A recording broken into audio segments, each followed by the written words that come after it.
had another question come from the audience, which it's really good, and I think it's really relevant to what you've just said.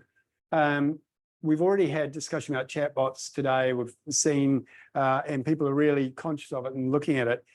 So the question is about when you have an existing chatbot and that escalation into a assisted interaction, and how you manage that overall technology structure. So the question is, if we have a chatbot in place already today, are we better to replace that with Zoom's virtual agent or just integrate the existing chatbot to Zoom?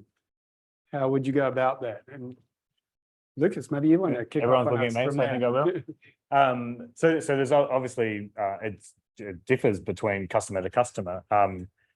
Having it on a single platform that we've been building EX and CX, I think really makes sense for us in terms of that elevation.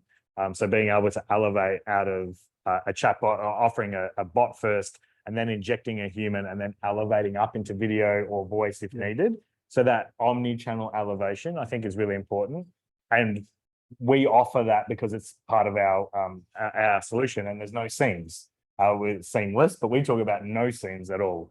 So once you introduce a seam, like a third-party chatbot, and then into our system, then you're creating a seam, which is creating an integration point, which is creating a customer experience that is not seamless. So we really look for, how do we create seamless experiences for our customers? So we would probably be advocating for it all to be on a platform with no seams, to make that really simple and easy.